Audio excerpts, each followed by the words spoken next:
Welcome back. Welcome to another episode of Nain Shorts. We're 1 week late, and that's because I just have poor planning skills with my time management. It happens. Anyways, we're back now. We're still training. We're still working on ideas on how to advance the stuff that we do. But we've all heard it, at least people who have trained, go home, make it your own, take this, figure it out, all this and that, add your own shit to it, whatever the case may be. For those of you who have gone to seminars, for those of you who go to class on a regular basis, you're supposed to take the information that you're given and turn it into something useful for yourself, for what you do and what you intend to do with it. But how? How do we go about doing so? And I'll be the first to say that, well, I'm not 100% sure on my end, but that's what we've been working on how do we get the ideas to come out and become for that individual whatever it is they're going to become. Because here's the thing. We get a curriculum in most martial arts and we stick to that curriculum. Luchi's having a fight of her own and she's trying to make it her own shit right now, which she always does. Those of you who have watched the show know Luchi is very intrusive because she's kind of an asshole of a dog. But besides that, we turn everything that we have into something that is going to be advanced. And we talk about the idea of an advanced student being somebody who does the basics better or more efficiently. But is it still only within the confines of that particular school? And what do I mean by that? Whenever we learn a technique, we learn the technique off a particular punch. And not just any punch, but rather the punch that school is known for. And whether that's a straight, whether that's, in some cases, a haymaker, but we learn it off that particular punch on the right side. Now, we can talk about the statistics. Hey guys, I'm just going to move my dog. Excuse me, pardon me, excuse me. Just get up. We can talk about the statistics of what the reality of the type of punches that we would receive in a real fight, say in an actual fight scenario outside of the class, and we'll probably be right about it. I mean, 90% of the human population is right-handed, and we're training to fight untrained people. Once you get into sports, that's a whole different topic altogether. But if we're talking about just self-defense, you're most likely going to go against somebody who's untrained, and, well, the statistics don't lie with that. However, is that always the case? No, because if we find ourselves only doing a technique against a specific punch, a specific strike, are we limiting ourselves to being able to advance it? Because now it works, and it works in the class, but it works only against that angle, only against the students that you train with on a regular basis. And it's something that a lot of instructors have figured out, and for themselves, they naturally adapt and change the way they go about doing so. But is it something that we emphasize enough and turn it into a lesson for our students? Because again, we're told to make it our own, but were we ever taught how to do so? And the most simple idea that I can come up with in reference to this is change the parameters. If you're doing a technique, which is a set of movements, so 1, 2, 3, 4, 1, 2, 3, 4, 5, 6, whatever the case may be, whether it's empty hand, whether it's with weapons, it's a repetition, it's a pattern, and you do it against this attack. So they give you the angle 1, you do this, and you move around, and that's it. And then you get good at it, you get faster, you can do it with strength, you can do it with that. But the simple question is, what if they don't give you that strike? Can you still do those same moves against something unfamiliar? Would you be able to do that same technique off an angle 1 or a straight right punch if it came from the left? If it came from underneath? Would those movements still work? And if the answer is no, why not? Why don't they work? I would have to question, do you understand those specific moves individually? not as a sequence, not as a technique, but individually enough to know what you're capable of doing and have you explore the possibilities of what each of those movements could become when the situation changes, when it isn't off that same strike.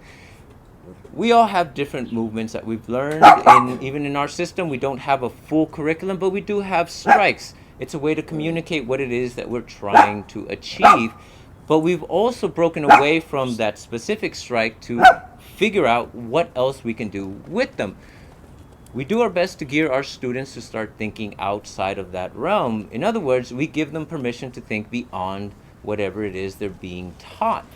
And it feels like a lot of people in the martial arts community haven't been given that permission. Now, it could be a rank thing, it could be a school rule, it could be many different reasons. It could be because that instructor, while they themselves do it, hasn't made it a point to really advance that idea openly.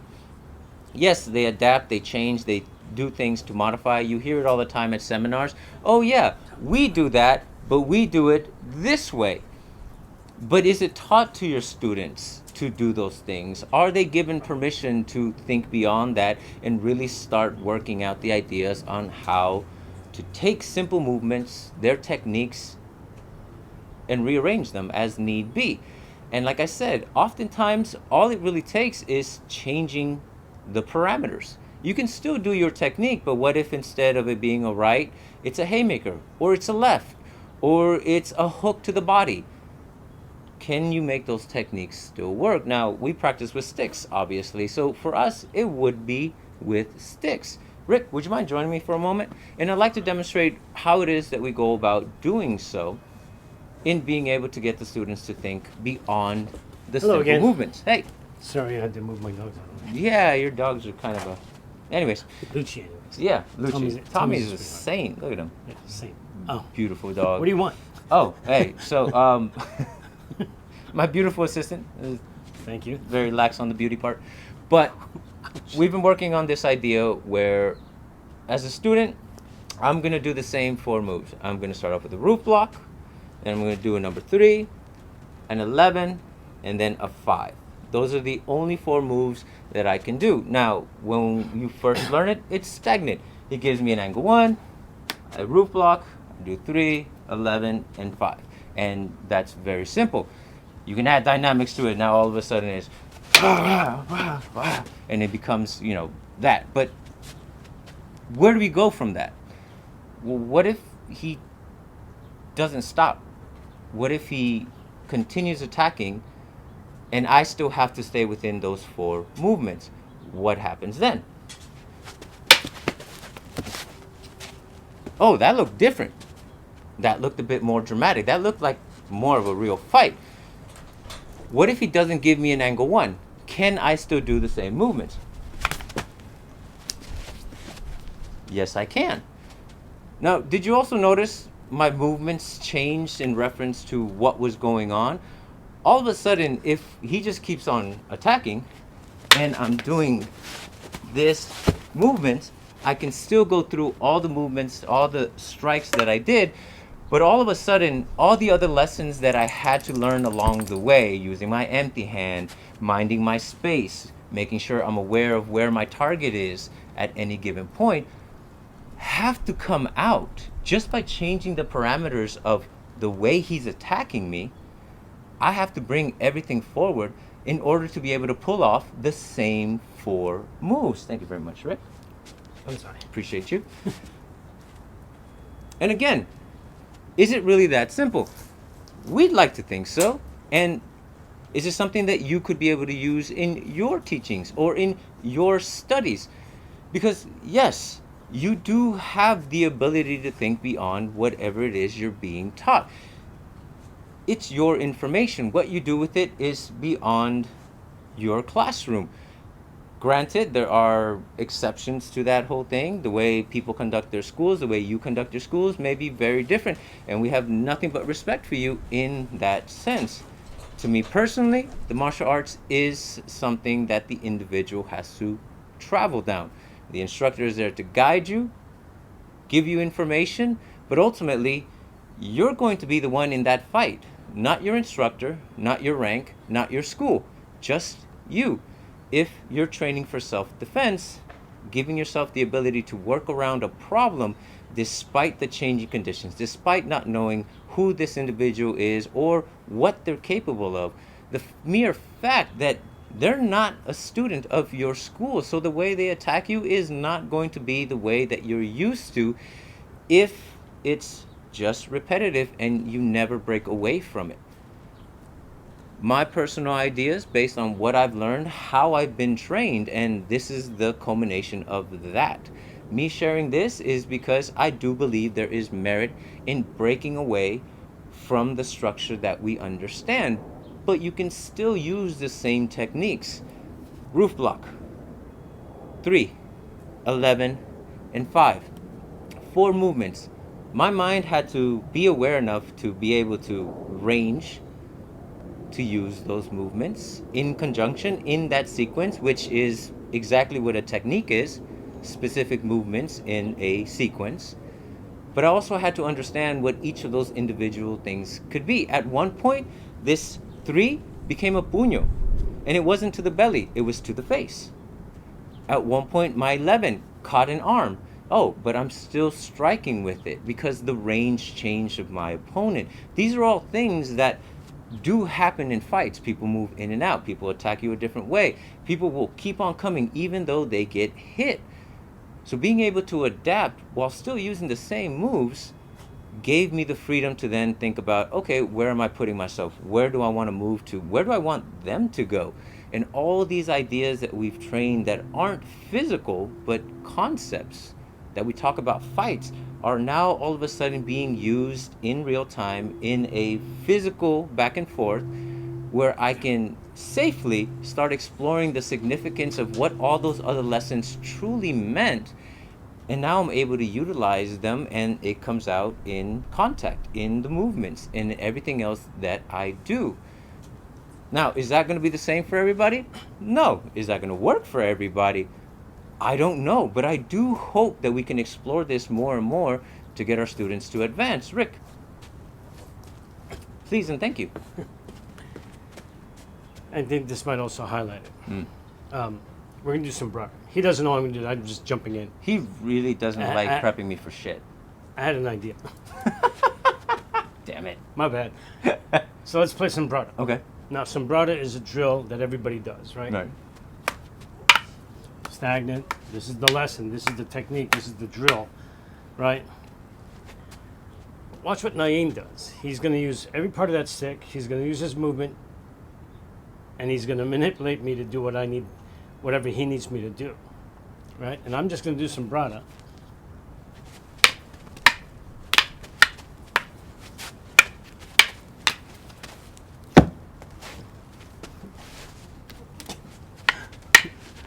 Then I can do the same to him, right? Shit. Because it's in the realm of those movements. These hooks become automatic because of the closeness. Our range is proper. I can do these things. If we're doing a regular sombrada, which is here, right? I have to understand that as oh, look, there's a hit. I come back down here. Oh, there's my hooks. Get him out of the way. Come back here, down to his head. This is what we're saying, that when you work on a drill or a technique or whatever it may be, can you progress the application of that? Can you change it to suit your needs and really disrupt what the other guy's doing? So now in a regular street fight, he comes at me, oh, I know I have a hook. I know that's going to happen. I know it's going to work. Why? Because this is now how I see things, right? I understand that. So this is such an interesting lesson or talk that Nain is giving. So have fun. Thank you. See you later. Progressing the application, that's a fun phrase. Because really that's what we're talking about. Again, we're always told that, yeah, you learn a technique and it works and you refine it as best you can in class. But the good instructors often tell you it's not necessarily going to be like that in the real world. You're not necessarily going to use all those moves in the real world. The first one might work. The second one might work. None of them might work, which you need to change into something else. And are we geared for that change? Are we geared for the moment where whatever it is that we're doing doesn't work? And I believe being able to think through and around the structured things that we do gives us that ability to then be able to think on the fly, which, in my opinion, very important in a chaotic situation where you don't know what that person knows or is capable of in that moment. Now, again, we understand that many of you already do this. How much time have we placed into developing this idea beyond what we already do, so then we can give it to our students in ways that it's digestible, or even sprinkled through the entire realm of the curriculum, so even from the very beginning they start thinking around the problem. Structure is still very needed. We still need the techniques and we still need the curriculum to go along with it, but can we evolve it so our students end up being able to think beyond it, so by the point that they get to a higher belt, they're already proficient in adapting to a changing situation and beyond, and then see what they come up with. Because hey, these kids are smart and they come up with some really cool stuff that help us advance our stuff. And seeing that back and forth, that growth is, as an instructor, amazing to watch, and about the most humbling thing, where a new student can say or do something and all of a sudden your brain explodes with so many more ideas that you never even considered because somebody saw it a different way. Allowing our students to do that gives us that chance to learn back and forth between us and hopefully grow together and grow the system or the ideas or just martial arts in general. But again, my ideas, my perception on it. What are yours? How do you go about doing it? And has this video in any way helped you come up with other ideas? I hope it does. If not, please share the way that you already do a lot of these things to advance and progress your students, so then they're more adaptable to a changing environment and not stuck in doing just the techniques and nothing more. Because there are some students that do that, and that's fine too. They're just there because whatever the case is for them. But for those of you that want to advance and go beyond that, definitely something to consider, something to think about. So I hope that helped in some way. Thank you very much for joining me on another one of Nain's Shorts. And once again, none of that is choreographed, and Rick just likes doing crap off the cuff. So there you go. Thank you again, and I hope to see you on the next one. Till then, 3, 2, 1, cut!